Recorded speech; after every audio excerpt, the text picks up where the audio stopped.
오늘 13일 지방선거를 앞두고 내일까지 이틀 동안 사전투표가 진행되죠.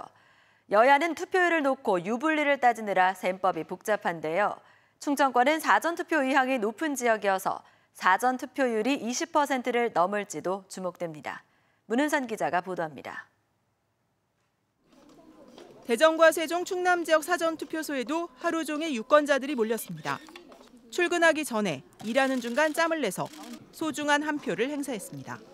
고향에서 또 모임이 있고 해가지고 미리 하고 다녀오려고요.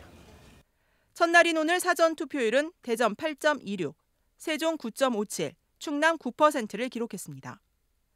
지난 2014년 지방선거보다 높고 지난해 대선 때보다는 낮은 수치입니다.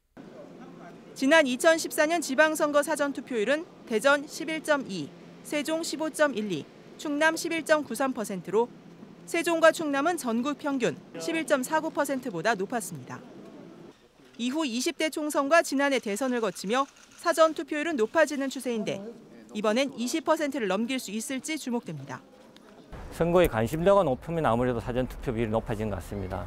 적극적으로 참여하실 것을 기대하고 있지만 아무래도 여러 가지 큰 이슈들이 많아서 사전투표율이 예전에 비해서 조금 떨어지지 않을까.